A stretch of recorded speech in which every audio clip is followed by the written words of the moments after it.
अस्सलाम वालेकुम, मैं हूं शाहजेब खानज़ादा। ट्रंप की जानिब से चीन पर 145% टैरिफ्स के निफाज के बाद अब चीन और अमेरिका बाकायदा तिजारती जंग में आमने सामने आ गए हैं। चीनी सदर और अमेरिकी सदर आमने सामने आ गए हैं। चीन ने ना सिर्फ अमेरिका पर जवाबी टैरिफ 84% से बढ़ाकर 125% कर दिए हैं, बल्कि सारे क्राइसिस में चीनी सदर का पहली दफा मौक़िफ़ सामने आ गया है। चीनी सदर शी जिनपिंग ने कहा है कि उनकी कौम अमेरिकी टैरिफ्स के जवाब में खौफजदा नहीं है। चीन ब्लैकमेल नहीं होगा। बीजिंग में स्पेन के वज़ीर आज़म से मुलाकात में चीनी सदर ने अमेरिका को पैगाम दिया कि एक ट्रेड वॉर में कोई भी फातेह नहीं होता और दुनिया के खिलाफ जाने से आप खुद तन्हा हो जाते हैं। उन्होंने मजीद कहा कि बैरूनी माहौल कुछ भी हो मगर चीन पुरएतमाद रहेगा और पूरी तवज्जो के साथ अपने मामलात की अच्छी तरह देखभाल करेगा। जबकि चीन ने इशारा भी दे दिया है कि अब वो अमेरिका के जवाब में 125% से ज़्यादा टैरिफ नहीं लगाएगा, क्योंकि अब इसका कोई फ़ायदा नहीं होगा। चीन की वजारत तिजारत के बयान के मुताबिक अमेरिका की तरफ से चीन पर बार बार लगाए गए टैरिफ्स की अब नंबर गेम से ज़्यादा कोई अहमियत नहीं रह गई है और अब इसकी कोई मुआशी अहमियत नहीं है। अब ये अमल अमेरिका की इस प्रैक्टिस को बेनकाब करता है कि जिसके ज़रिए वो टैरिफ्स को एक बुलिंग टूल के तौर पर इस्तेमाल करता है और ख़ुद अपना मजाक बनाता है। अब अगर अमेरिका इस नंबर गेम पर इसरार करेगा और मज़ीद टैरिफ लगाएगा तो चीन जवाब नहीं देगा, मगर अगर अमेरिका इस बात पर बज़िद रहा कि वो चीनी मफादात को नुकसान पहुँचाए तो चीन भरपूर अंदाज में जवाबी इक़दाम करेगा और आखिर तक लड़ेगा। दूसरी तरफ सदर ट्रंप मुसलसल चीन पर इल्ज़ामात लगा रहे हैं और ख़ुद अमेरिकी मीडिया उनके बयानात को फैक्ट चेक करके झूठा करार दे रहा है। कल अपनी काबीना से खिताब में सदर ट्रंप ने एक बार फिर कह दिया कि चीन का अमेरिका के साथ 1000 अरब डॉलर्स का ट्रेड सरप्लस है, जिस पर CNN ने एक दफ़ा फिर इस दावे को गलत करार देते हुए अमेरिका के ऑफिशियल आदाद-ओ-शुमार से बताया है कि 2024 में चीन का अमेरिका के साथ ट्रेड सरप्लस 1000 अरब डॉलर्स नहीं बल्कि 263 अरब डॉलर्स था और चीन का अमेरिका के साथ कभी भी ट्रेड सरप्लस 1000 अरब डॉलर्स नहीं रहा। अगर सर्विसेज ट्रेड को निकाल भी दें जिसमें अमेरिका का सरप्लस है तो भी सिर्फ अशिया की तिजारत में चीन का सबसे ज़्यादा सरप्लस 2018 में 418 अरब डॉलर्स था और उसके बाद गिरकर यह सरप्लस 2024 में 300 अरब डॉलर से भी नीचे आ गया है। CNN में तज्ज़िये के मुताबिक सदर ट्रंप इस वक्त चाहते हैं कि चीनी सदर उन्हें कॉल करें, मगर चीनी सदर ने अभी तक ऐसा नहीं किया है। 2 सीनियर व्हाइट हाउस ऑफिशियल्स ने CNN को बताया कि अमेरिका चीन से पहला राब्ता नहीं करेगा। ट्रंप ने अपनी टीम पर वादे कर दिया है कि पहला राब्ता चीन को ही करना पड़ेगा, क्योंकि चीन ने सदर ट्रंप के टैरिफ्स का जवाब टैरिफ से देने का फैसला किया था और ये बात 2 माह से अमेरिकी ऑफिशियल्स चीनी ऑफिशियल्स को बता रहे हैं और ट्रंप की टीम मुसलसल चीनी ऑफिशियल से ये कह रही है कि चीनी सदर शी जिनपिंग को ट्रंप से फोन पर बात करने की दरख्वास्त करनी चाहिए। मगर CNN को इस मामले से बाखबर 3 ऑफिशियल्स ने बताया कि चीन मुसलसल ऐसी किसी भी फोन कॉल से इनकार कर रहा है। ट्रंप की टीम का मानना है कि इसकी एक वजह यह है कि चीनी सदर ऐसा करके कमज़ोर नहीं दिखना चाहते। बुध के दिन खुद ट्रंप ने कहा कि चीन डील करना चाहता है, मगर उसे ये नहीं पता कि कैसे इस डील की राह हमवार की जाए। चीनी नहीं जानते कि ये काम कैसे करना है, क्योंकि वो मगरूर होते हैं। इस मामले से बाखबर 3 ज़राए ने बताया कि अमेरिका और चीन के दरमियान ऑफिशियल चैनल खुले हुए हैं, मगर आला सतह का कोई डायलॉग नहीं हो रहा है। कल यानी जुमेरात को अमेरिका की नेशनल इकोनॉमिक काउंसिल के डायरेक्टर केविन हेसेट ने CNBC को इंटरव्यू में कहा कि ट्रंप फैसला करेंगे कि चीन से मुज़ाकरात कब शुरू करने हैं। ये वाज़ेह है कि इस हवाले से फ़िलहाल बॉल चीन के कोर्ट में है, जबकि कल ही चीन की वज़ारत तिजारत के तर्जुमान ने बयान दिया कि मुज़ाकरात के लिए चीन के दरवाजे खुले हैं, मगर मुज़ाकरात बराबरी और बाहिमी एहतराम की बुनियाद पर ही हो सकते हैं। अगर अमेरिका तसादुम चाहता है तो चीन भी वैसा ही रद्द-ए-अमल देगा। प्रेशर, धमकियाँ और ब्लैकमेल चीन से डील करने का दुरुस्त तरीका नहीं है। जबकि एक सीनियर व्हाइट हाउस ऑफिशियल के मुताबिक अमेरिका ने चीन पर दबाव डालने के लिए तरजीही बुनियादों पर जापान, जनूबी कोरिया और वियतनाम के साथ तिजारती मुआहदे करने का फैसला किया है। इसके अलावा चीन और अमेरिका के आमने सामने आने के बाद अब यह ख्याल किया जा रहा है कि ट्रंप अगर चीन के साथ मुकाबला करना चाहते हैं तो उन्हें अमेरिकी इत्तेहादियों को साथ मिलाना पड़ेगा, मगरबी इत्तेहादियों को साथ मिलाना पड़ेगा। मगर यह ख्याल किया जा रहा है कि ट्रंप तो 2 यूरोपीय और दीगर इत्तेहादियों को नाराज़ कर चुके हैं, तो चीन के खिलाफ इत्तेहाद कैसे बनाएंगे, क्योंकि वो तो सब पर तनकीद कर चुके हैं, उन्हें नाराज़ कर चुके हैं। कनाडा को अमेरिका की 51वीं रियासत कहकर मजाक उड़ा चुके हैं, धमकियां दे चुके हैं, टैरिफ लगा चुके हैं। यूरोपीय यूनियन पर शदीद तनकीद करके अमेरिका को नुकसान पहुंचाने का इल्जाम लगा चुके हैं। इस सारी सूरत हाल में अमेरिका समेत दुनिया भर की स्टॉक मार्केट्स में बेचैनी बरकरार है। अमेरिकी डॉलर, यूरो, बरतानवी पाउंड, कैनेडियन डॉलर, जापानी येन और दीगर करेंसीज के मुकाबले में मुसलसल गिर रहा है। अमेरिकी बॉन्ड्स की कीमतों में अचानक सेलिंग और डंपिंग के बाद मजीद वोलेटिलिटी बरकरार है और सोने की कीमतें तारीख की बुलंद तरीन सतह यानी $3,250 की सतह से ऊपर जा चुकी हैं। पहले ही पाकिस्तान में 10,000 रुपये फी तोला का इजाफा हुआ था और अब बैनुल-अक़वामी मार्केट में सोने की कीमत मजीद 2.5% बढ़ गई है, जो पाकिस्तान में भी बढ़ेगी। मगर ट्रंप ने अब से कुछ देर पहले फिर इस एतमाद का इजहार किया है कि उनकी टैरिफ पॉलिसी दुरुस्त सिमत में जा रही है और इसका अमेरिका और दुनिया को बहुत फायदा होगा। मगर फाइनेंशियल मार्केट्स ये बात मानने को तैयार नहीं है कि ट्रंप 90 दिन में 150 ट्रेड डील्स कर लेंगे या फिर चीन के साथ इस मुहाजराई को आगे बढ़ाकर अमेरिका का फायदा करने में कामयाब हो जाएंगे। दूसरी जानिब ईरान और अमेरिका के दरमियान जौहरी प्रोग्राम से मुतालिक अहम मुज़ाकरात कल होंगे।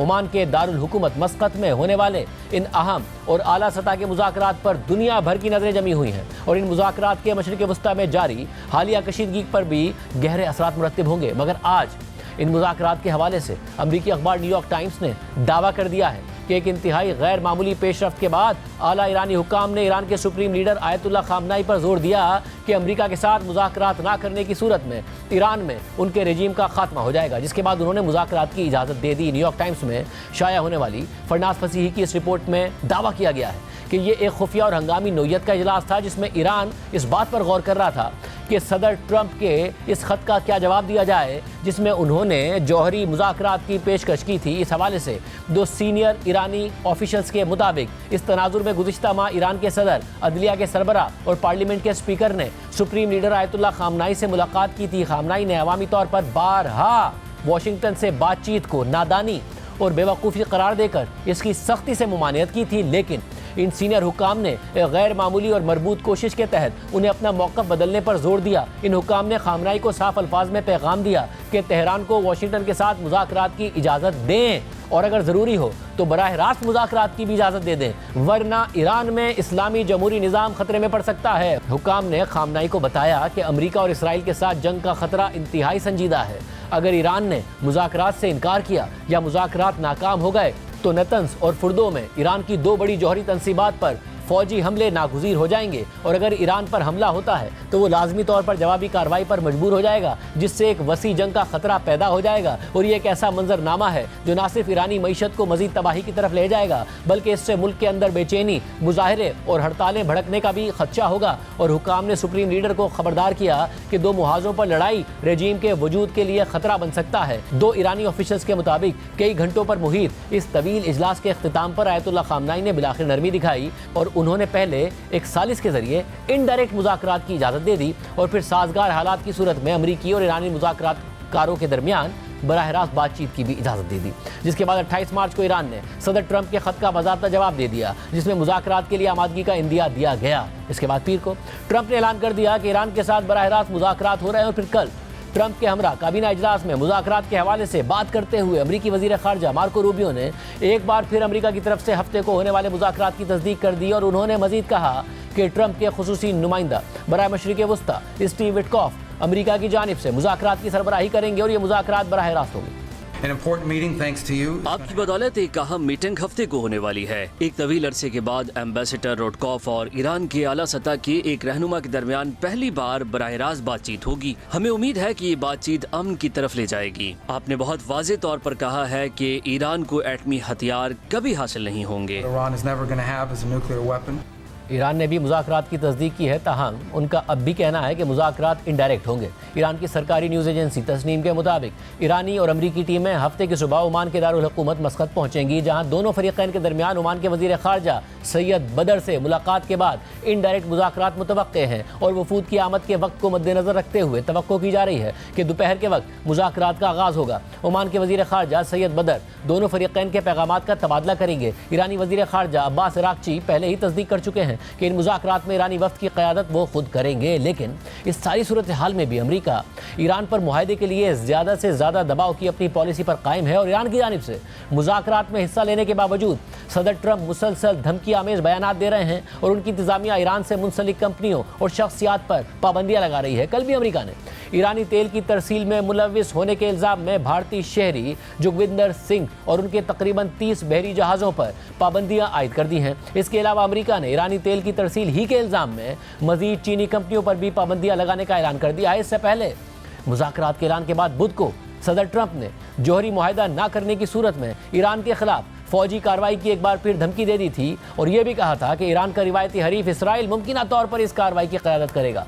ट्रंप के इन्हीं जारहाना इक़दामात से खदशात जन्म ले रहे हैं कि इनसे मुआहदे के इम्कानात मज़ीद कम हो जाएंगे। और अब यह खबर भी सामने आई है कि ईरान ने मुआहदे के लिए कुछ रेड लाइन्स मुकर्रर कर दी हैं, जिनमें अमेरिका की जानिब से धमकी आमेज बयानात का खात्मा भी शामिल है। इस हवाले से ईरान की सरकारी न्यूज़ एजेंसी तस्नीम के मुताबिक मुतादी सरकारी ज़राए ने बताया है कि ईरान ने आइंदा मुज़ाकरात के लिए चंद रेड लाइन्स मुकर्रर कर दी हैं और ईरान ने जोर दिया है कि अमरीकी वफ्द को ईरान के जौहरी प्रोग्राम के बारे में धमकी आमेज ज़बान या गैर मामूली मुतालबात से गुरेज करना चाहिए और अमरीका पर यह भी वाज़ेह किया गया है कि वो ईरान की डिफेंस इंडस्ट्री से मुताल्लिक किसी भी किस्म की तजवीज़ पेश करने से बाज रहे और ये याद दहानी कराई गई है कि ईरान किसी भी सूरत में धमकी आमेज ज़बान को कबूल नहीं करेगा और ना ही अपनी रेड लाइन ज़बूर करने देगा। ज़राए ने मज़ीद बताया है कि ईरान पाबंदियाँ हटाने के बदले हमेशा अपने जौहरी प्रोग्राम की पुरअमन नोयत पर एतमाद साजी के लिए तैयार है और अब बॉल अमेरिका के कोर्ट में है। और अगर अमेरिका वाकई न्यूक्लियर बॉम्ब के बारे में फिक्रमंद है तो मुज़ाकरात में इसके लिए कोई मुश्किल रास्ता नहीं होगा। लेकिन अगर अमेरिका मुनाफिकाना अंदाज में मुज़ाकरात में दाखिल होता है और गैर हकीकी मुतालबात करता है तो उसे मुज़ाकरात की राह में रुकावट डालने की बैनुल-अक़वामी जिम्मेदारी उठानी पड़ेगी।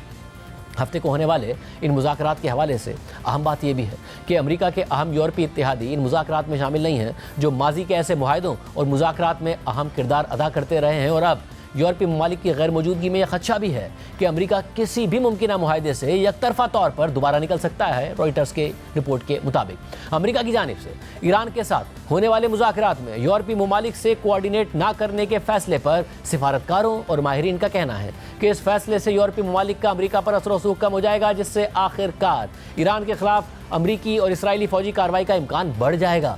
3 यूरोपीय सिफारतकारों के मुताबिक अमेरिका ने ओमान में जौहरी मुज़ाकरात के बारे में यूरोपीय ममालिक को सदर ट्रंप के ऐलान से पहले आगाह नहीं किया था। हालांकि यूरोपीय ममालिक के पास ईरान पर अक़वाम मुत्तहिदा की पाबंदियाँ दोबारा आयद करने का एक अहम इख्तियार मौजूद है। मगरिब को शुबा है कि ईरान जौहरी हथियार बनाने की कोशिशें कर रहा है, जिसकी ईरान तरदीद करता है और ऐसे में दोबारा पाबंदियां आयद करने की धमकी ईरान पर दबाव डालने के लिए दी जा रही है ताकि वो कुछ रियायतें दे। लेकिन सिफारतकारों के मुताबिक इस हवाले से अमेरिका के साथ तफसीली हिकमत अमली पर बातचीत अभी बाकी है और क्योंकि अमेरिका ने 2015 के जौहरी मुआहदे से अलहदगी इख्तियार कर ली थी, इसलिए वह अक़वाम मुत्तहिदा की सलामती काउंसिल में पाबंदियाँ दोबारा आयद करने का तरीक़ाकार शुरू नहीं कर सकता। और इसी वजह से बरतानिया, जर्मनी और फ्रांस, जिन्हें E3 ममालिक कहा जाता है, ये ममालिक जौहरी मुआहदे के वो वाहिद शुरका हैं जो अक़वाम मुत्तहिदा में इस मामले को आगे बढ़ाने की सलाहियत रखते हैं। इसलिए माहिरीन के मुताबिक अमेरिका का इन इत्तेहादियों के साथ अहम आहंग होना निहायत ज़रूरी है। इंटरनेशनल एटॉमिक एनर्जी एजेंसी के मुताबिक 2018 में अमेरिका के मुआहदे से निकलने के बाद से ईरान ने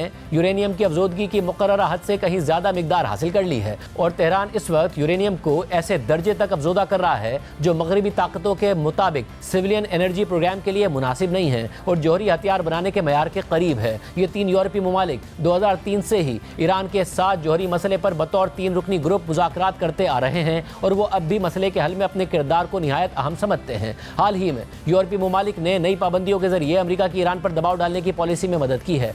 सदर ट्रंप के इलेक्शन जीतने और ओहदा संभालने के दरमियानी अरसे में जब अमरीकी पॉलिसी में खला था तो यूरोपीय ममालिक ने सितंबर से ईरान के साथ इब्तिदाई मुज़ाकरात का आगाज़ कर दिया था जो ताहाल जारी है। इस हवाले से E3 ममालिक यानी बरतानिया, जर्मनी और फ्रांस का कहना है कि ये मुज़ाकरात ज़रूरी थे क्योंकि 2015 का मुआहदा 18 अक्टूबर को ख़त्म होने वाला है, जबकि सिफारतकारों के मुताबिक इन मुज़ाकरात में ईरानी हुक्काम अक्सर अपने यूरोपीय हम मनसबों से नई अमरीकी इंतज़ामिया के बारे में सवालात करते रहे हैं, जबकि ईरान समझता है कि E3 ममालिक और जौहरी मुआहदे के दीगर फरीक़ों के साथ बातचीत उसके जौहरी प्रोग्राम पर कशीदगी को कम करने में मदद दे सकती है और ये अमरीका के साथ मुज़ाकरात के लिए भी अहम किरदार अदा कर सकती है।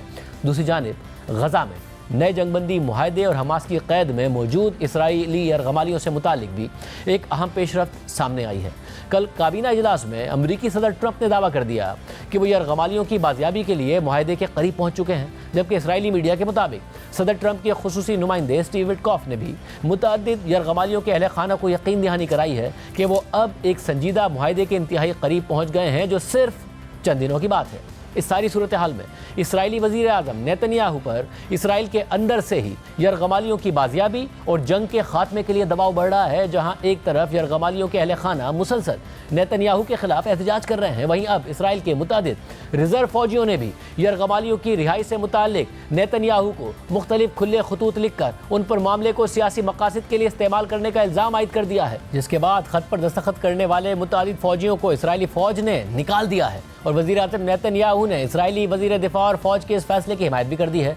टाइम्स ऑफ इसराइल के मुताबिक जुमेरात को शाया होने वाले खतूत में इसराइल के 150 से ज़ायद साबिक नेवल ऑफिसर्स और दर्जनों रिजर्व फौजी डॉक्टर्स ने दस्तखत करते हुए मुतालबा किया है कि गजा में जंग को फौरी तौर पर ख़त्म किया जाए ताकि यरगमालियों की जल्द वापसी मुमकिन हो सके। ये खतूत ऐसे वक्त में सामने आए हैं कि जब इसराइली फ़िज़ाइया के तकरीबन 1000 साबिक और 60 हाजिर सर्विस रिजर्व फौजियों ने इसी तरह का एक अवामी खत जारी किया था, जिसे इसराइली वज़ीर आज़म नेतन्याहू और वज़ीर दिफा यो गैलेंट ने सख्ती से मुस्तरद कर दिया था। इसराइली नेवी के रिटायर्ड अफसरान के अबरानी ज़बान में लिखे गए खत में वज़ीर आज़म, वज़ीर दिफा, हुकूमती अराकीन समेत पार्लियामेंट, फौजी क़यादत और इसराइली अवाम को मुखातिब करते हुए हुकूमत पर इल्ज़ाम आयद किया गया है कि वो सियासी और ज़ाती मफादात को सलामती के मफादात पर तरजीह दे रही है। इसराइली फौजियों ने नेतन्याहू हुकूमत के तर्ज अमल पर तनकीद करते हुए कहा है कि ये अमल हुक्मरानी की बुनियादों को कमज़ोर करता है, अवाम के एतमाद को मजरूह करता है और ये संगीन खदशात पैदा करता है कि सलामती से मुतालिक फ़ैसले गैर मुतल्लिका और नाजायज़ अवामिल के तहत किए जा रहे हैं। जबकि CNN के मुताबिक इसराइली फ़ौज ने फ़िज़ाइया के इन रिजर्व एहलकारों को बरतरफ कर दिया है,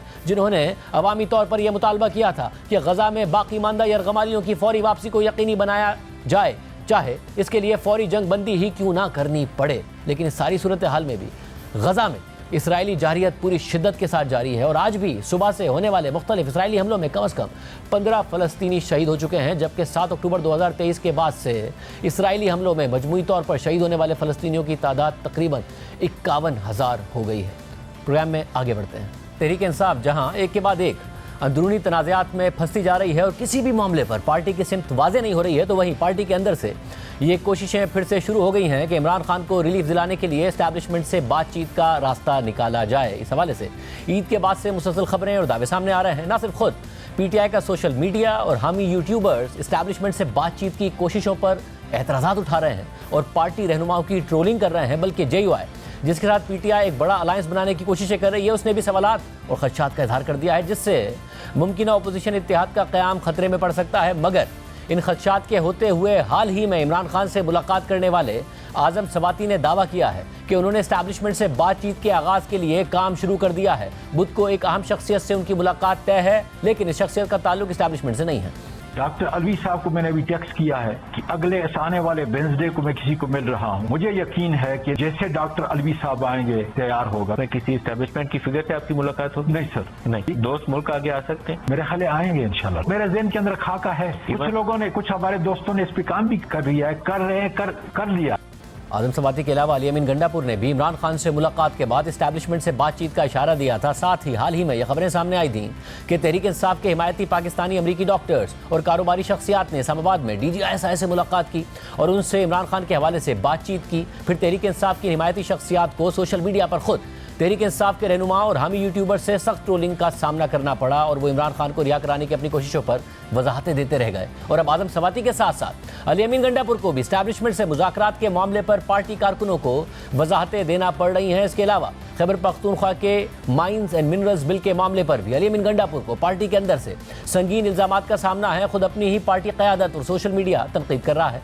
PTI के हामी यूट्यूबर्स और बैरून मुल्क मुक़ीम रहनुमाओं के साथ साथ इमरान खान की बहन अलीमा खान और सेक्रेटरी जनरल सलमान अकबर राजा ये दावा कर रहे हैं कि माइंस एंड मिनरल्स बिल सूबाई हुकूमत का अपना नहीं है, बल्कि ये एस्टैब्लिशमेंट के ईमा पर लाया गया है। वफाक और इदारों ने ड्राफ्ट करके भेजा है और अली अमीन गंडापुर की सूबाई हुकूमत को हुक्म दिया गया है कि इसे जल्द से जल्द पास किया जाए ताकि इस बिल के जरिए मादनियात पर सूबाई हुकूमत के इख्तियारात को ख़त्म या महदूद किया जा सके। लेकिन खुद वजीर आला अमीन गंडापुर और उनकी सूबाई हुकूमत इस तनकीद को बिला जवाज करार देकर न सिर्फ मुस्तरद कर रहे हैं बल्कि प्रोपेगेंडा करने वालों को माफिया करार दे रहे हैं और साथ ही इस बिल को पीटीआई के इस्लाहाती एजेंडे का हिस्सा करार दे रहे हैं।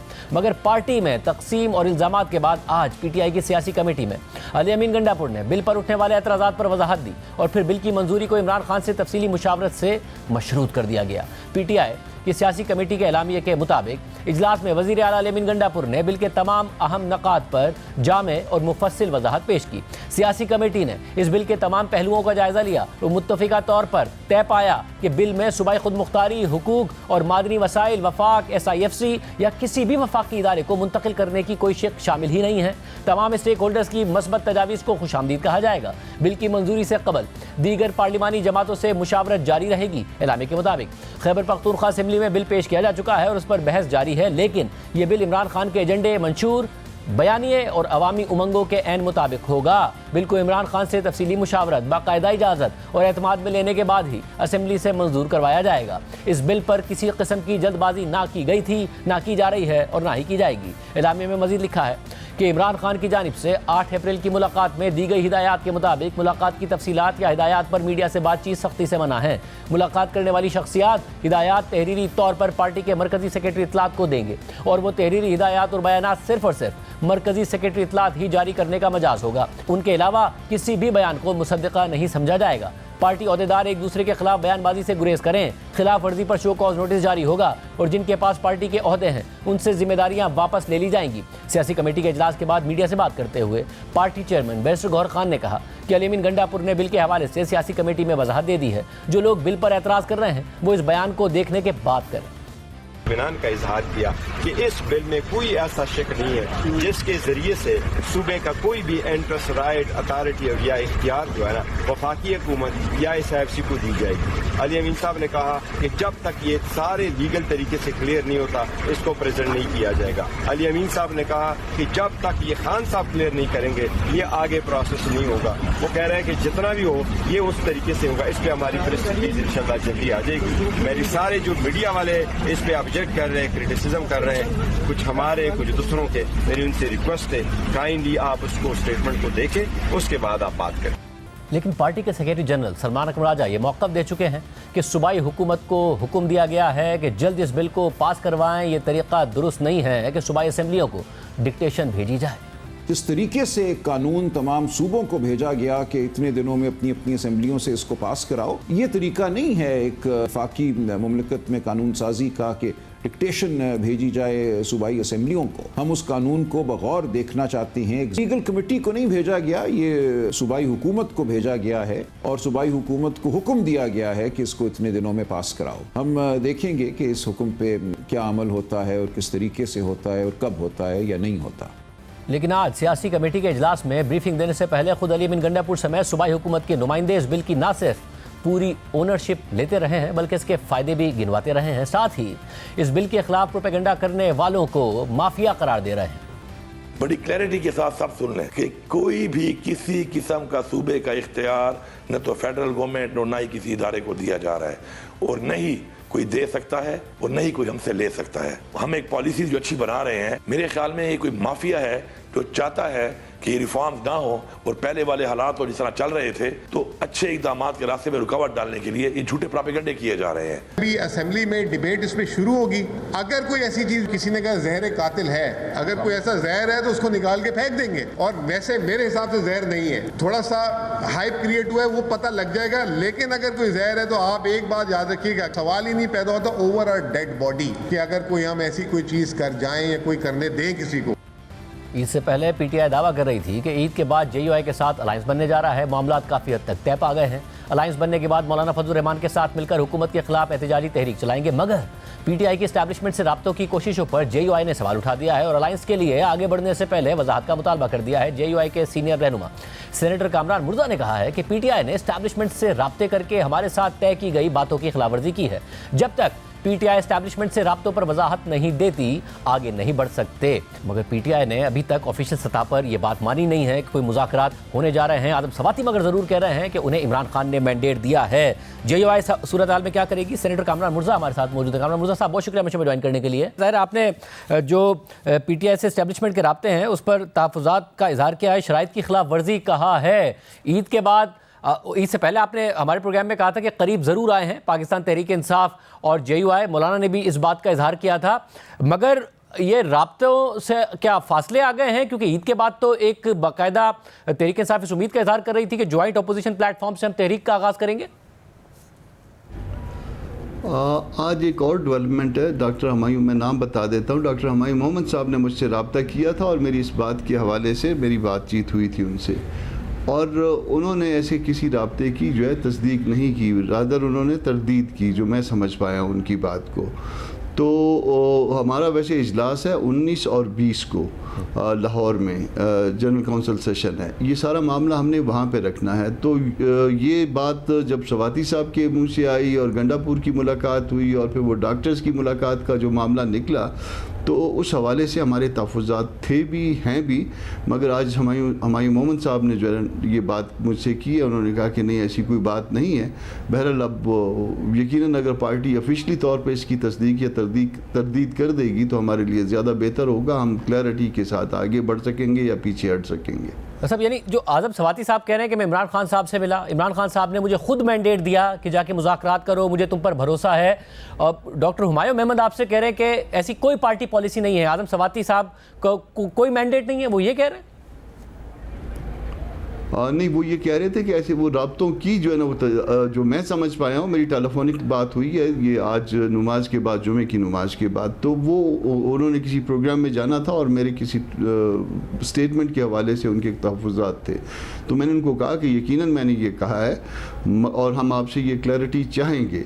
तो वो उन्होंने कहा कि नहीं, इस तरह की कोई बात नहीं है, जो मैं समझ पाया हूँ उसके मुताबिक वो इन राब्तों की तरदीद कर रहे हैं। साहब, तो क्या जेयूआई को इस बात पर तहफ़्फ़ुज़ात होंगे अगर आज़म सवाती साहब आगे बढ़ते हैं? तहरीक इंसाफ इस वक्त ज़ाहिर मुश्किलात का शिकार है। अगर अमेरिका से एक वफ़द आया, तहरीक इंसाफ का हामी, उन्होंने मुलाकात की कोशिश की, तहरीक इंसाफ ने इस हद तक तो कहा कि उनकी अपने तय कोशिश है, हमारा कोई ताल्लुक़ नहीं है। फिर आज़म सवाती साहब कह रहे हैं मुझे इमरान खान साहब ने मैंडेट दिया है। आपको कोई एतराज़ होगा अगर आज़म सवाती साहब या कोई ब्रेक थ्रू करता है इस्टेब्लिशमेंट के साथ, ज़रा मुश्किलात कम होती हैं तहरीक इंसाफ की? वो अकेले जो मर्ज़ी करें, इस बात पे हमको कोई एतराज़ नहीं हो सकता, या हम बाद में अगर एतराज़ करेंगे तो वो अलग से कोई सियासी एतराज़ होगा। मगर अगर इत्तेहाद में शामिल होने के लिए जो है ना वो ख्वाहिश भी हो और उसके बाद कोई इस तरह से करे, तो फिर यकीनन हमें एतराज़ है इस बात पे। हम जो भी करेंगे, अगर हुकूमत से भी इवन बात करना हो तो वो इत्तेहाद का प्लेटफॉर्म करे, जो भी उसका जो नज़म बनेगा, जो उसका ढांचा बनेगा वो करे, ना कि जो है ना वो कोई अमेरिका से आया है, कोई लंदन से आया, कोई दुबई से आया, कोई किसी और शहर से या मुल्क से आया, वो आके जो है वो अपने तौर पर वो बात करे और फिर बात अगर बढ़ गई तो फिर इत्तेहाद जो है ना उसका अल्लाह हाफिज़ है, और अगर नहीं बढ़ी तो फिर उसके बाद इत्तेहाद चलेगा। इसके ऊपर हमारे तहफ़्फ़ुज़ात हैं। तो फॉर नाउ आपको इस बात पर एतमाद है कि अगर आज़म सवाती साहब कुछ भी कर रहे हैं, हालांकि वो कह रहे हैं कि इमरान खान साहब से मैंडेट लिया है, वो अपने तय कर रहे हैं। अगर अमेरिका से वफ्द आया, उसने अपने तय किया। इस वक्त पीटीआई की पॉलिसी ये नहीं है। गंडापुर साहब ने तो खुद ने कहा कि वो अपने तय कोशिश करेंगे, उन्होंने नहीं कहा कि उन्हें इमरान खान साहब ने कहा है। डॉक्टर साहब ने आज इनकार किया है, डॉक्टर हमायूं मोहम्मद साहब ने, मगर इसके बावजूद असर कैसर साहब से हम जनाब वो उनसे चाहेंगे कि उनकी तरफ से क्लैरिटी आ जाए, उनकी तरफ से जो है ना एक वजाहत आ जाए कि या ऐसे राब्ते हैं या नहीं हैं।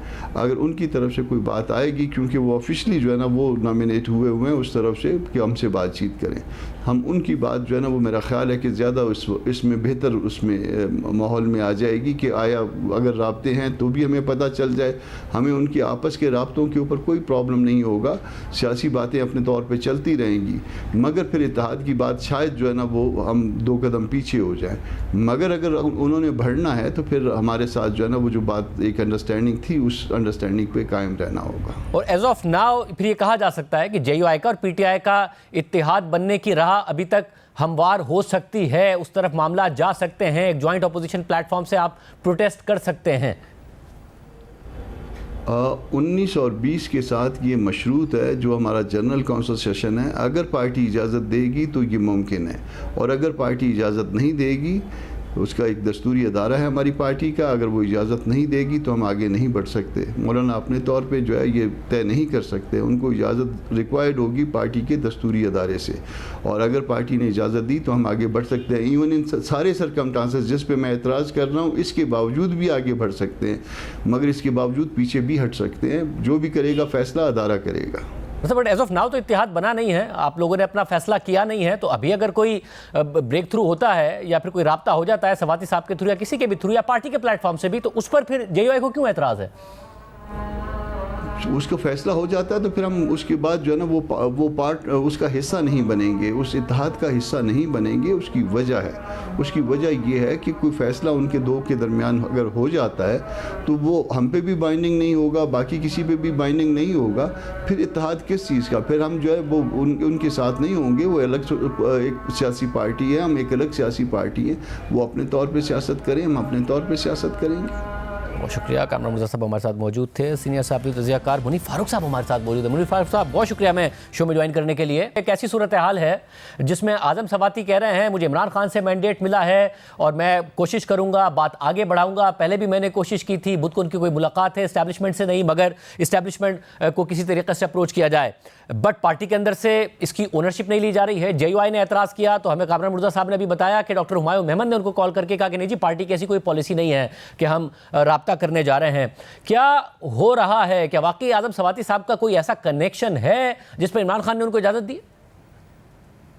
बहुत शुक्रिया शाजिद साहब। देखिए, इसमें कोई नई चीज तो नहीं है। जो आज़म सवाती साहब कह रहे हैं वो ये उन दिनों की बात है जब जनरल आसिम मलिक साहब ने चार्ज अज्यूम किया था एज द आर्मी चीफ, और उसके बाद जरूर कोशिशें हुई और इमरान खान साहब अपनी गिरफ्तारी से पहले मुतअद्दिद दफा आज़म सवाती साहब तो एक मीडियम हो सकते हैं और बहुत से लोगों से, मैं अब ये बात आपको जिम्मेदारी से कह सकता हूँ कि कम से कम 2 से 3 रिटायर्ड लेफ्टिनेंट जनरल भी इसमें इन्वॉल्व थे, और उन्होंने भी एक खास दफ्तर तक उनकी एक्सेस थी, वहां तक जाकर उन्होंने इमरान खान साहब के पैगाम पहुंचाए। चंद बिजनेस कम्युनिटी के लोग थे, चंद उलमाए दीन हम ये कह सकते हैं सेफली, जिन्होंने ये कोशिश की कि इमरान खान साहब क्या कोई मस्बत पैगाम डायरेक्टली पाकिस्तान के आर्मी चीफ तक पहुंचाया गया।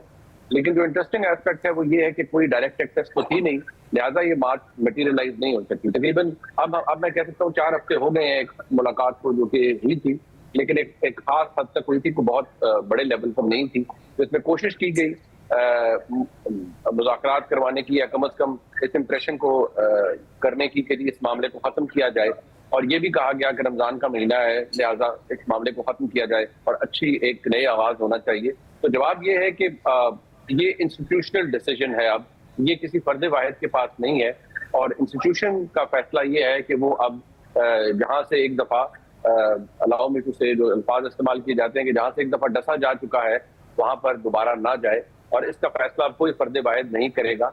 और जो चीज स्केरी है शाजिद साहब, वो है इंस्टीट्यूशनल हेट्रेड जो डेवलप हो चुकी है from the very bottom till the top, मैं कहूँगा। और उसमें डिफरेंट जो फेजेस में हम देखते रहे हैं कि वो बात इतनी एविडेंट और ऑब्वियस हो गई है कि कम वॉट में, लेकिन इमरान खान साहब के साथ किसी तरह का कोई रिप्रोचमा या कोई सेटलमेंट नजर होती भी नजर नहीं आ रही। बहुत सारी चीजें कह दी जाती हैं किसी और कॉन्टेक्स्ट में, लेकिन जब आप नुक्तों को जोड़ते हैं तो आपको अंदाजा हो जाता है कि कुछ चीजें नहीं होने जा रही। और सब अगर ऐसा है और ये इंस्टीट्यूशनल डिसीजन है, तो अगर तहरीक इंसाफ या उनके हामियों की तरफ से कोशिश थी कि किसी भी तरीके से मामला तय पाएं, तो दूसरी तरफ से ख्वाहिश थी तभी तो मुलाकात हुई। अगर कोई डॉक्टर्स का वफ्द आया, वो इतनी आला सतह पर मिल लिया, या फिर कोई कहीं से पैगाम रसानी हो गई, तो क्या ख्वाहिश इस तरफ भी है, या फिर कम से कम सोशल मीडिया का जो प्रेशर है उसका दबाव है इस तरफ कि जिसकी वजह से ये मुलाकात हुई और बात कम से कम की गई?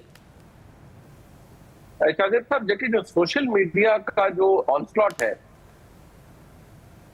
वो तो कोई बेशक ना माने, लेकिन उसका इम्पैक्ट तो क्रिएट होता है। देखिए, मैंने आपको पहले भी कहा था, इस पूरे मामले में जो सरप्राइज फैक्टर है वो दोनों वरी के दूसरे के लिए है। जहां एस्टेब्लिशमेंट आज की जितनी ज्यादा सख्ती है और जितने ज्यादा इस माहौल के अंदर एक बरहमी है, उतनी जो एक सरप्राइज है वो तहरीक इंसाफ या इमरान खान साहब की तरफ से भी रहा है कि आज तक जो तहरीक इंसाफ या इमरान खान साहब ने भी किया है वो भी किसी और ने नहीं किया। जहां तक बात उस वक्त की है जो कि एक खास इदारे में एक खास इदारे के सरबराह से उनकी मुलाकात हुई, उस मुलाकात का बड़ा इंटरेस्टिंग अहवाल है बिल्कुल वो ख्वाहिश दोनों तरफ से थी और जो लोग आए उनसे बड़ी मस्बत गुफ्तगू हुई, लेकिन सरप्राइजिंगली साजिद साहब जो इसके अंदर जो एक चीज शायद मंजर आम पर नहीं, वो ये है कि उस पूरी कॉन्वर्सेशन में किसी ने ये नहीं कहा कि इमरान खान साहब की रिहाई कब तक हो रही है। ओवरऑल हालात मामलात पर गुफ्तगू हुई, माहौल बेहतर बनाने पर बात हुई, लेकिन ना ही कोई टाइमलाइन किसी ने मांगी, ना ही कोई टाइमलाइन किसी ने दी कि इमरान खान साहब की रिहाई कब तक मुमकिन है। बल्कि ये बताया गया उनको भी कि जो इंस्टीट्यूशनल डिसीजन है वो इस तरह से नहीं लिए जाते कि 1.8 आज एक हो और कल और हो, लेकिन अब ये डिसीजन लिया जा चुका है कि जो इमरान खान साहब ने बतौर जमात या उनकी जमात ने या उन्होंने खासतौर पर इदारे के साथ कर दिया है, अब उन पर फिलहाल तो एतबार कोई नहीं कर सकता। और उसी जो शख्सियात आए थे, मौजूद लोग थे बड़े, वो बड़ा प्रिविलेज महसूस कर रहे थे कि उनको बहुत इज्जत दी गई है, बड़ा बेहतरीन इंटरेक्शन हुआ है और इससे ज्यादा कोई ऐसी चीज नहीं हुई। तभी तो आप देखिए उस मुलाकात के बाद सबसे ज्यादा बैशिंग उन लोगों की हुई, क्योंकि कोई डिविडेंड नहीं था। उनकी मुलाकात हुई, वो एक रॉयल ट्रीटमेंट देके चले गए, खुश हो गए, लेकिन तहरीक इंसाफ या इमरान खान साहब के लिए तो कुछ भी नहीं हुआ। सब तो ऐसी सूरत हाल में अब आजम सवाती साहब तो जाहिर है अपने क्रेडेंशियल्स बता रहे हैं इस हवाले से भी कि तहरीक इंसाफ के लिए उन्होंने क्या क्या किया है और इमरान खान उनको कितनी अहमियत देते हैं, और इस हवाले से भी कि वो कुछ ना कुछ कर सकते हैं। तो कोई ब्रेक थ्रू आजम सवाती करा सकते हैं या कोई उम्मीद नहीं है? शाहिद साहब निहायत माजरत के साथ मेरे ख्याल में ये आजम सवाती साहब के पे ग्रेड से ऊपर वाली बात है, क्योंकि आजम सवाती साहब हो या कोई और हो, ये मामला तो सेटल नहीं होता हुआ नजर आ रहा, कम से कम आज की तारीख में। मेरे ख्याल में पिछले हम देख रहे हैं 3 साल इमरान खान साहब के इक़्तिदार से निकले हुए हो गए, 1.5 साल से वो जेल में है, ज्यादा अर्सा हो गया है, लेकिन जो चीज नहीं बदली वो इंस्टीट्यूशनल डिसीजन है। और उस पर अब बताया ये जाता है और जो सेंस मिलती है वो ये कि वो सिर्फ पाकिस्तान की जो फौजी क़यादत है उनका नहीं है, ये एक इंस्टीट्यूशनल डिसीजन है कि इमरान खान साहब के साथ ना कोई मुज़ाकरात होंगे, ना ही कोई बात होगी, और अगर कोई मुज़ाकराती अमल होगा तो वो सिर्फ हुकूमत के तहत होगा। इसीलिए तो हुकूमत इतनी कॉन्फिडेंट है कि उनको कोई ऐसा दरवाजा नजर नहीं आ रहा जिससे लगे कि पाकिस्तान की फौज के कुछ लोग इमरान खान साहब के साथ पसे पर्दा कोई मुज़ाकरात करना है।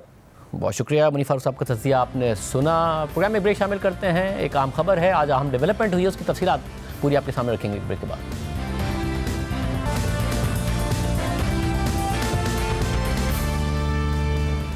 चीफ जस्टिस याया अफरीदी की ज़ेर सदारत आज जुडिशल कमीशन ऑफ पाकिस्तान का इजलास हुआ है, जिसमें सुप्रीम कोर्ट में एक नए जज की तैनाती और 4 रिटायर्ड जजेस को बतौर रुकन तैनात करने की मंजूरी दे दी गई है। जुडिशल कमीशन के इजलास में सुप्रीम कोर्ट में तैनाती के लिए नामों पर गौर किया गया और एलामिया के मुताबिक जुडिशल कमीशन ने लाहौर हाई कोर्ट के जस्टिस बाकिर नजफी के नाम की मंजूरी दे दी है। जस्टिस बाकिर नजफी को सुप्रीम कोर्ट का जज बनाने की मंजूरी अक्सरियत राय से हुई है। ज़राए का कहना है कि तहरीक इंसाफ के बैरिस्टर गौहर खान और अली जफर ने भी जस्टिस बाकिर नजफी के हक में वोट दिया। जस्टिस बाकिर नजफी की तकरीरी 9-4 की अक्सरियत से हुई है। 4 अराकीन ने तकरीरी की मुखालफत में वोट दिया, जिनमें chief justice Yahya Afridi, justice Mansoor Ali Shah, justice Muneeb Akhtar और जस्टिस जमाल बंदुखेल शामिल हैं। ज़राए के मुताबिक लाहौर हाई कोर्ट के जस्टिस शुजात अली खान से मुताल्लिक ऑब्जर्वेशन हज़फ करने का फैसला भी 9-4 की अक्सरियत से हुआ।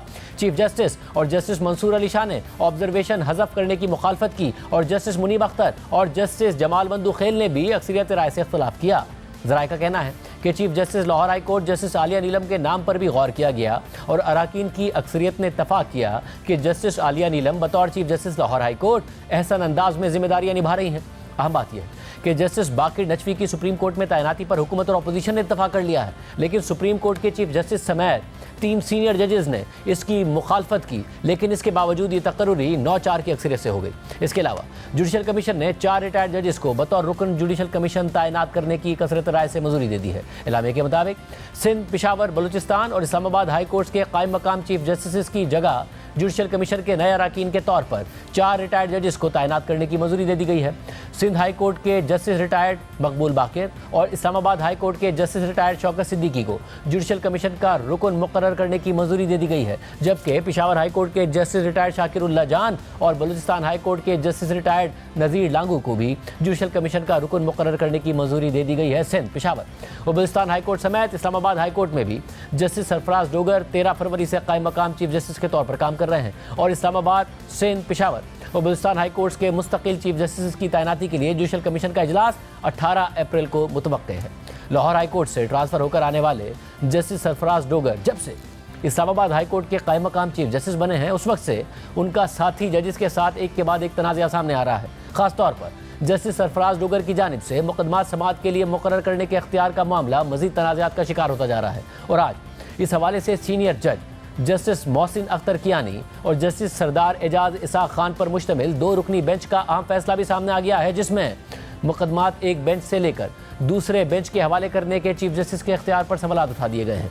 जस्टिस मोहसिन अख्तर कियानी और जस्टिस सरदार एजाज इसाक खान ने गुज़िश्ता दिनों जस्टिस बाबर सत्तार के हुक्मनामे की तायीद करते हुए सिंगल बेंच के मुकदमात अचानक डिवीज़न बेंच को मुंतकिल करने पर हैरानी का इजहार किया था और जस्टिस सरदार एजाज इसाक खान की अदालत से मुंतकिल होने वाले तौहीन मज़हब से मुतालिक मुकदमे की मुंतकली के तरीक़ाकार पर सवाल उठा दिया था। और आज इस हवाले से तहरीरी फैसला सामने आ गया है, जिसमें लिखा है कि मौजूदा केस इस अदालत के सिंगल बेंच नंबर 5 के सामने लगाया गया था और मज़कूरा बेंच ने इस मामले की 16 तवील समातें कर ली हैं, जो इस बात की अक्कासी है कि इस केस में खातिर ख्वाह कार्रवाई की जा चुकी है। गो के मुंतकिल किए गए दीगर मुकदमात में तौहीन मज़हब से मुताल्लिक जराइम शामिल हैं, लेकिन मज़कूरा मुकदमात और मौजूदा केस किसी एक मुल्ज़िम या तौहीन मज़हब के किसी एक मामले से मुताल्लिक नहीं है और ना ही एक दूसरे से जुड़े हुए हैं। कायम मकाम चीफ जस्टिस के हुक्म में हाई कोर्ट के क़वाइद व ज़वाबित के हवाले से कोई ख़ास शिक या हवाला मौजूद नहीं है जो उन्हें इस अदालत के सिंगल बेंच के सामने ज़ेर इल्तवा मुकदमात को डिवीज़न बेंच को मुंतकिल करने का इख्तियार देता हो। इसी नौइयत के मामले पर इस अदालत के 3 रुकनी बेंच ने एक फ़ैसले में तवील बहस की है और इस बात पर इत्तफाक किया है कि हाई कोर्ट के चीफ जस्टिस को बेंचेस की तश्कील का इख्तियार हासिल है, लेकिन बाद में वो बेंचेस की तश्कील नौ या उनमें तब्दीली नहीं कर सकते जब तक कि बेंच खुद उस मामले को चीफ जस्टिस के हवाले ना कर दे। ऐसी कोई ख़ास शिक मौजूद नहीं है जो चीफ जस्टिस को यह इख्तियार देती हो कि वो एक बेंच से दूसरे सिंगल बेंच या डिवीज़न बेंच को मुकदमात पहली मरतबा या दोबारा तफवीज़ कर सके या मुकदमात वापस ले सके। अगरचे रूल्स चीफ जस्टिस को डिप्टी रजिस्ट्रार के तैयार करदा रोस्टर को मंजूर करने का इख्तियार देते हैं, लेकिन केसेस को सिंगल या डिवीज़न बेंचेस को तफवीज़ करने का इख्तियार सिर्फ डिप्टी रजिस्ट्रार के पास है। ताहम ये नोट करना ज़रूरी है कि क़वाइद में किसी भी बेंच से किसी भी केस को वापस लेने या मुंतकिल करने का इख्तियार नहीं दिया गया है, हत्ता कि डिप्टी रजिस्ट्रार को भी नहीं। बेंच नंबर 5 की तरफ से तवील अरसे तक ज़ेर समात रहने वाली इस दरख्वास्त को उस अदालत से वापस लेकर इस डिवीज़न बेंच को मुंतकिल करना मुनासिब या जायज़ नहीं था जब तक कि कानून के तहत कोई जवाब फराहम ना किया जाए या कोई ऐसा रेफरेंस मौजूद ना हो।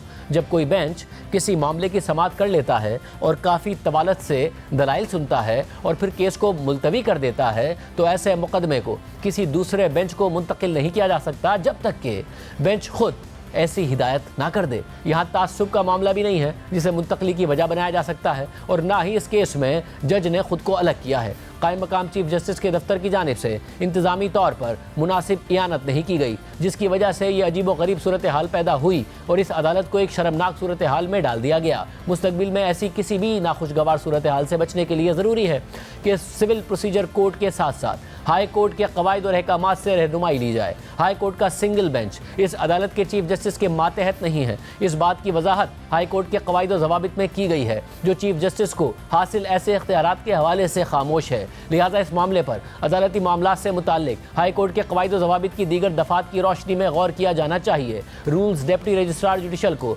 मखसूस इख्तियारात फराहम करते हैं कि वो चीफ जस्टिस के मंजूर करदा रोस्टर के मुताबिक केसेस को सिंगल बेंच या डिवीज़न बेंच को तफवीज़ करे। अगर जज किसी केस को सुनने से इनकार कर देता है या किसी केस को दीगर केसेस के साथ सुनने की ज़रूरत हो, तो डिप्टी रजिस्ट्रार जुडिशल मुतालिका अवामिल पर गौर करते हुए केस को किसी और बेंच को तफवीज़ करेगा। ऊपर बयान किए गए निकात पर गौर करके किसी भी केस को तफवीज़ करने के लिए डिप्टी रजिस्ट्रार जुडिशल को तहरीरी तौर पर बाज़ाब्ता नोटिंग में माकूल वजूहात के साथ आगाह करने की ज़रूरत है। अगर डिप्टी रजिस्ट्रार जुडिशल ये नतीजा अखज़ करता है कि एक ख़ास केस किसी दूसरे केस से मुताल्लिक है जो किसी दूसरे बेंच के सामने ज़ेर इल्तवा है, तो उसे किसी भी नाखुशगवार सूरत हाल से बचने के लिए अदालत के मुतालिका अफसर से मशवरा करना चाहिए। हाई कोर्ट के क़वाइद और ज़वाबित में यह पहलू फराहम नहीं किया गया है, लेकिन इस अदालत के मुख्तलिफ बेंचेस और चीफ जस्टिस के दरमियान हम आहंगी बरकरार रखना ज़रूरी है। इसलिए डिप्टी रजिस्ट्रार के लिए ज़रूरी है कि वो इस केस को डिवीज़न बेंच के सीनियर जज या लार्जर बेंच के सामने रखे ताकि जजिस के दरमियान किसी नाखुशगवार सूरत हाल से बचा जा सके।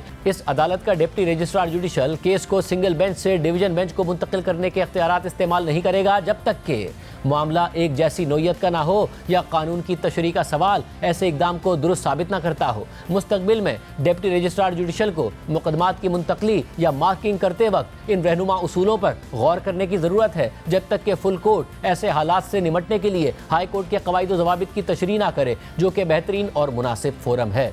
27 मार्च को जस्टिस सरदार एजाज इसाक खान ने तौहीन मजहब से मुताल्लिक ये केस सुना था और इसे 7 अप्रैल तक मुलतवी कर दिया था, लेकिन इस केस को जस्टिस सरदार एजाज इसाक खान के सिंगल बेंच से लेकर जस्टिस मोहसिन अख्तर कियानी और जस्टिस सरदार एजाज इसाक खान के डिवीजन बेंच को मुंतकिल कर दिया गया था। 28 मार्च को जस्टिस सरफराज डोगर और जजेस के दरमियान केस ट्रांसफर पर नया तनाज़ा सामने आ गया था। कायम मकाम चीफ जस्टिस की जानिब से जारी करदा एडमिनिस्ट्रेटिव ऑर्डर में कहा गया था कि जस्टिस बाबर सत्तार ने केस सुनने से माजरत कर ली है, लेकिन फिर जस्टिस बाबर सत्तार के बेंच को ही केस सुनने का इंतजामी हुक्म दे दिया गया। इस पर जस्टिस बाबर सत्तार ने कायम मकाम चीफ जस्टिस के इख्तियारात पर सवाल उठाते हुए जुडिशल ऑर्डर जारी कर दिया था और डिप्टी रजिस्ट्रार को केस दोबारा नए बेंच के सामने मुकर्रर करने की हिदायत कर दी थी। इससे एक दिन पहले यानी 27 मार्च को जस्टिस सरदार एजाज इसाक खान ने अपनी अदालत से ज़ेर समात केस दूसरे बेंच को मुंतकिल करने पर डिप्टी रजिस्ट्रार जुडिशल और दीगर के खिलाफ तौहीन अदालत केस की समात के तहरीरी हुक्मनामे में कहा था कि हाई कोर्ट का बेंच कायम मकाम चीफ जस्टिस की अदालत के मातहत अदालत नहीं है, जबकि इससे पहले केस अपनी अदालत से वापस लिए जाने पर दौरान समात जस्टिस सरदार एजाज इसाक खान ने सख्त रिमार्क देते हुए कहा था कि कॉज लिस्ट मनसूख करने के बजाय आप मेरी अदालत की बुनियादों में बारूद रखकर उड़ा देते। जबकि 6 मार्च को जस्टिस बाबर सत्तार की हिदायत पर रजिस्ट्रार इस्लामाबाद हाई कोर्ट को खत भेजा गया था, जिसमें कहा गया था कि इस्लामाबाद हाई कोर्ट में ट्रांसफर होकर आने वाले स्टाफ की साइलिन से रिश्वत लेने की शिकायत आ रही हैं। कोर्ट स्टाफ साइलिन और वुकला से रकम का मुतालबा करता है। ये मामला इस्लामाबाद हाई कोर्ट में मुसलसल सामने आ रहे हैं। आज के प्रोग्राम में इत्तेहाद दीजिए। अल्लाह हाफ़िज़।